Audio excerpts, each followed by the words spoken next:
Bonjour à tous, c'est le Corbeau, on l'avait fait il y a un an pour la sortie de l'épisode 7, on va le refaire aujourd'hui pour la sortie du premier spin-off Star Wars Rogue One. Premier spin-off, en fait pas vraiment, puisque des spin-offs de Star Wars, j'en connais déjà au moins 3. Il y a le fameux Holiday Special qui était passé à la télé aux États-Unis avec les vrais acteurs originaux de Star Wars, quoi. Harrison Ford, Mark Hamill, ils étaient déjà là. C'était un truc qui est culte car pourri, mais je l'ai jamais vu. Et on avait aussi 2 films sur les Ewoks qui sont des spin-offs. Donc dire que c'est le premier spin-off de l'histoire de Star Wars, c'est pas vrai. Parenthèse fermée.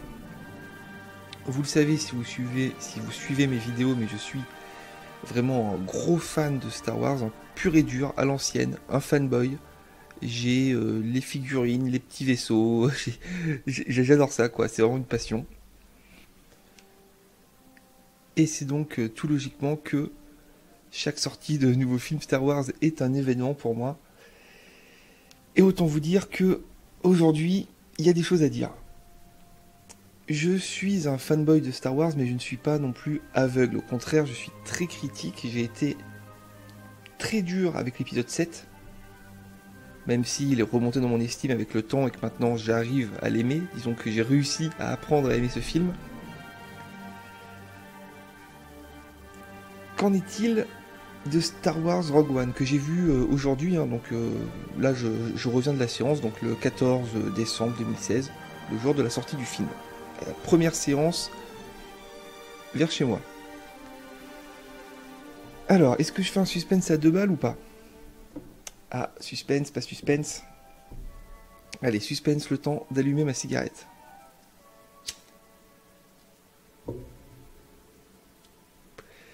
Alors si les choses se passent comme pour la critique de l'épisode 7, normalement je vais avoir plein de gens qui vont regarder cette vidéo, des gens qui sont pas du tout habitués à ma chaîne.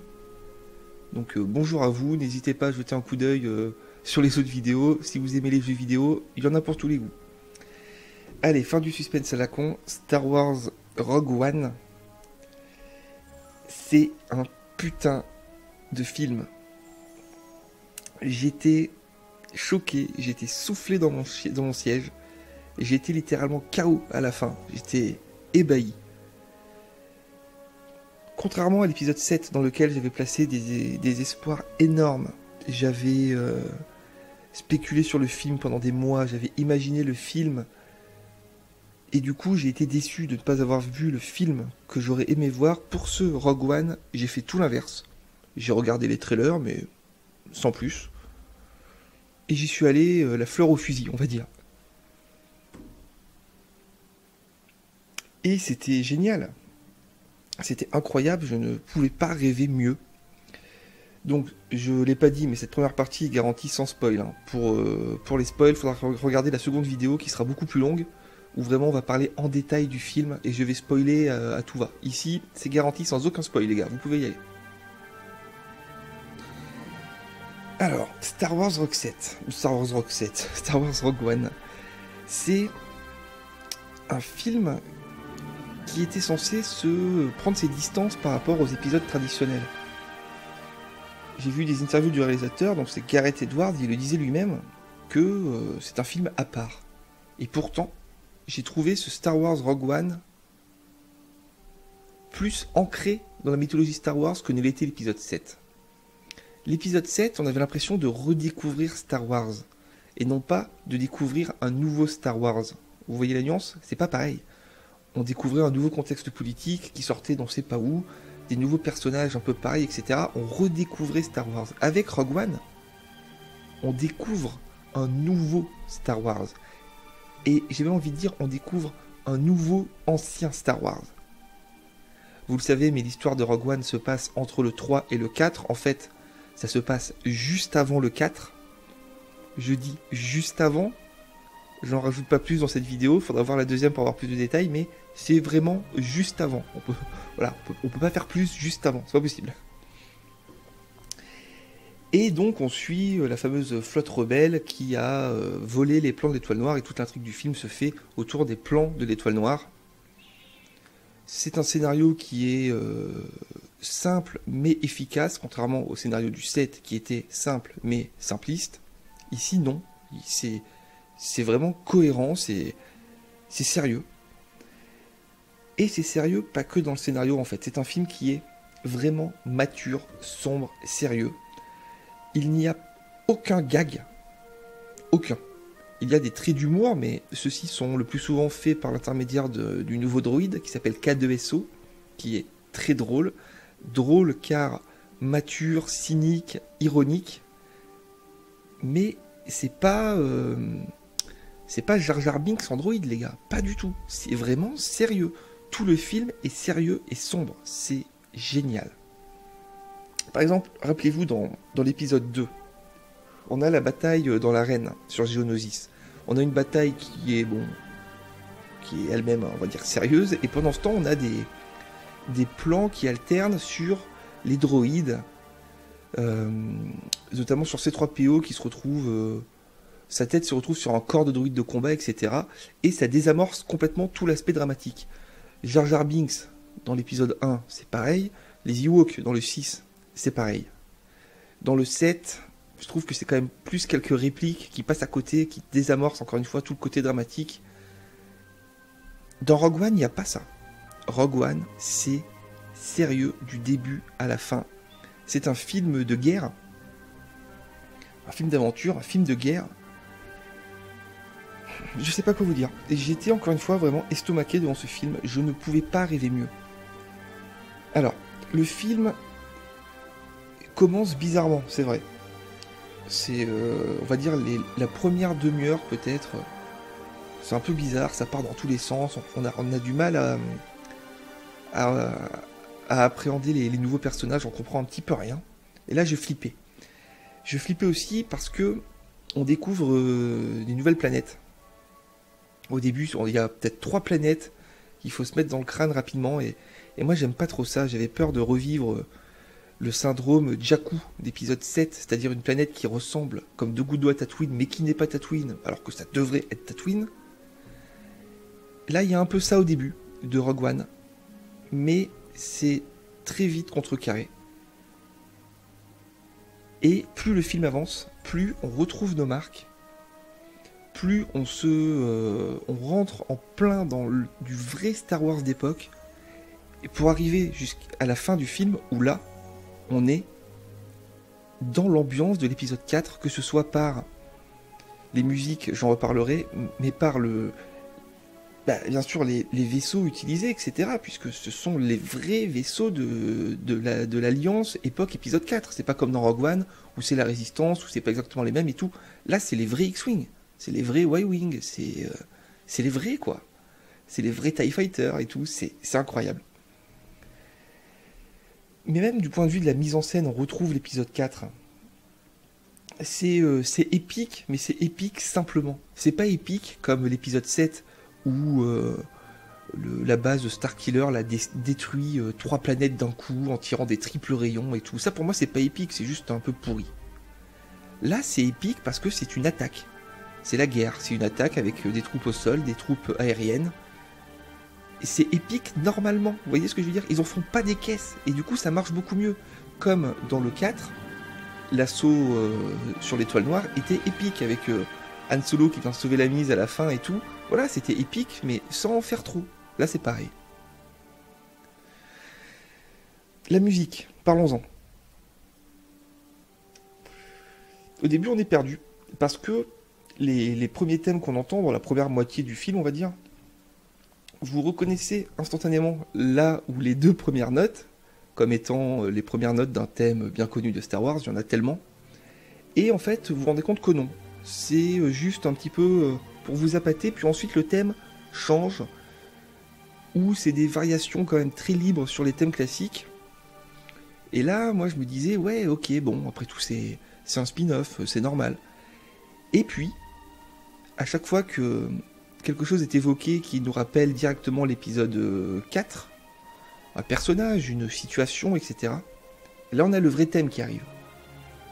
Et encore une fois, le film progresse comme ça. Et à la fin, on se retrouve avec les thèmes emblématiques de Star Wars sur des situations emblématiques de Star Wars avec des personnages emblématiques de Star Wars. On va en parler, mais pas dans cette vidéo. Et on est au paradis. On est au paradis. On a l'avant épisode 4 avec les codes de l'épisode 4. Encore une fois, ce Star Wars Rogue One est pour moi moins un spin-off que ne l'était le 7 qui ressemblait qui ressemblait en grande partie à un reboot de Star Wars. Là les gars, je le répète, c'est du pur Star Wars. Et c'est un fanboy qui vous dit ça, hein, vraiment. Et je suis pas un fanboy qui dit amen dès qu'il y a marqué Star Wars. Pas du tout. Je suis critique envers beaucoup de films Star Wars, mais là j'ai rien à dire. J'ai lu un peu partout que en fait voilà. Avant d'aller voir le film, donc il y avait quand même des premiers retours qui sont arrivés suite aux diffusions des avant-premières un peu partout en France.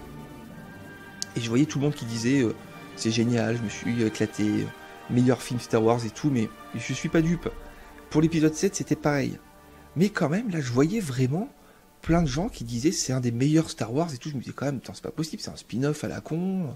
Disney passait par là et tout, ça m'étonnait. Puis j'avais été déçu de l'épisode 7. Non, c'est un des meilleurs Star Wars. Je ne vais pas vous dire que c'est le meilleur Star Wars, non. Faut pas non plus abuser. Il a un statut culte et mythique. Disons que l'épisode 5, l'épisode 4 sont infiniment plus cultes et mythiques que le Rogue One et le seront pour toujours, bien sûr. Mais il est dans le top 3. Il est dans le top 3 des meilleurs Star Wars, assurément. Qu'est-ce que je pourrais vous dire encore dans cette vidéo qui sera encore une fois très courte par rapport à la seconde qui va arriver très rapidement. Je vais mettre les deux dans la nuit, je pense. Ce film, ce Rogue One, c'est un Star Wars fait pour les fans, mais sans les prendre pour des abrutis. Les clins d'œil, ce qu'on appelle le fan service, les clins d'œil qui étaient dans l'épisode 7 étaient, je trouve, lourds. Voilà, on est dans le Faucon Millenium, on a le personnage de Finn qui trouve la boule d'entraînement de Jedi. Bon, voilà, je trouve même que certaines apparitions de personnages tels que Leia étaient un clin d'œil, étaient du fan service qui ne servait à rien. Là, oubliez tout ce que vous pensiez savoir sur le fanservice Star Wars. Là les gars, on vous l'offre sur un putain de plateau, des trucs de malade. Vous pouvez même pas imaginer à quel point ils sont allés chercher les trucs qu'on voulait. C'est démentiel. Encore une fois, je ne spoile pas, donc je ne dis rien. Donc voilà, c'est tout. Voilà, ça fait 10 minutes, à mon avis ça va suffire. Ruez-vous sur ce film. Si vous êtes fan de Star Wars, je pense que ce film en fait va être accepté différemment, à l'opposé plutôt de l'épisode 7. Et l'épisode 7, les gens qui n'étaient pas fans de Star Wars vous disaient ouais c'est un super film, tu vas voir, on s'éclate, c'est génial. Et au contraire, les gens qui étaient des puristes de Star Wars vous diront globalement c'est de la merde. J'exagère à peine. Et là je pense que c'est le contraire en fait. Le mec qui connaît pas Star Wars, qui voit ça, il va se dire c'est une histoire de guerre avec des vaisseaux spatiaux, des pistolets laser, il n'y a pas grand chose. Mais quand vous êtes fan de Star Wars, que vous faites le lien avec l'épisode 4, que vous comprenez vraiment tout ce que vous êtes en train de voir, ce sont des choses qu'on n'osait pas imaginer quand on matait l'épisode 4, quand on était gamin. Quand on regardait l'épisode 4, le texte défilait, le fameux générique jaune, et il y avait marqué un truc du genre une flotte rebelle s'est sacrifiée pour voler les planques d'étoiles noires, et c'était bouclé. Et c'est sur ces deux lignes qu'on lisait en 5 secondes que le film se développe, mais de façon parfaitement cohérente, et même scénaristiquement, il y a des choses qui vont venir contrebalancer des petites erreurs de l'épisode 4 de façon très judicieuse. Ce film, c'est la mythologie Star Wars, il va être accepté, j'en suis sûr, par tous les fans à 100%, il n'y a pas de problème. Moi, l'épisode 7, ça m'a pris un an, bah oui, c'est sorti il y a un an, ça m'a pris un an pour l'accepter, je l'ai regardé peut-être 10 fois, hein. Maintenant, je m'y suis fait, j'ai réussi à me torturer le cerveau de façon à ce que j'aime l'épisode 7. En même temps, moi, j'aime tous les Star Wars, voilà, s'il fallait résumer à j'aime pas, je les aime tous. Mais celui-là, je sortais de la séance, je vous jure que j'étais choqué. J'étais comme un gamin, quoi. On a un nouveau, ancien Star Wars. C'est ça que j'ai envie de dire pour conclusion de cette vidéo, c'est que c'est un nouveau, ancien Star Wars. Ni plus ni moins. On n'a pas parlé des personnages, parlons-en. Alors bizarrement, je trouve que les personnages principaux sont quand même moins percutants que ne l'étaient ceux de l'épisode 7 pour comparer. Épisode 7, on avait Rey et Finn, qui je trouve étaient vraiment de bons personnages qu'on a envie de retrouver. Ici, c'est pas le même type de personnage, c'est des personnages un petit peu plus... un petit peu moins marqués, des personnages un peu plus... enfin, un petit peu moins marqués, ce que je veux dire, c'est pas des personnages qu'on retrouverait, je pense, avec plaisir sur une trilogie. C'est des personnages qui, pour un spin-off, sont très bien, parce qu'ils sont simples, ils sont crédibles, vous voyez... Et même des personnages qui me faisaient peur dans les trailers, notamment le personnage joué par Donnie Yen, qui est l'acteur qui joue Ip Man. Ip Man, hein, pas Hitman. Dans les trailers, il me faisait flipper. Je le voyais, j'ai l'impression qu'il était toujours à côté de la plaque. Hein. Et en fait, non, il est cool. Tout le monde est cool. Le rôle féminin principal, franchement, il n'y a pas grand chose à dire. Forest Whitaker, il est marrant, mais il n'est pas très présent. Bref, je rentre pas en détail sur les personnages parce qu'il n'y a pas grand chose à dire sur le casting des personnages. C'est très correct, c'est bon, il n'y a pas de souci, ça roule. Mais il y a d'autres personnages qu'on voit pas dans les trailers, ou très peu, et dont il va falloir qu'on parle, mais ça serait du spoil. Donc je ne dis rien. On va s'arrêter là, je pense que voilà, je vous ai donné mon ressenti, ça suffit. Donc je vous dis, amusez-vous bien, comme à chaque fois. Je dis ça à chaque fin de vidéo. Je sais qu'il y a beaucoup de gens qui vont voir cette vidéo sans regarder mes autres vidéos, donc voilà, je vous mets au courant, les gars. Je dis ça tout le temps.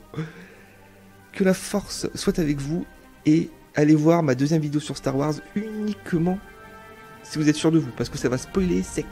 Vraiment, c'est du spoil massif, frontal. Ciao tout le monde, à plus.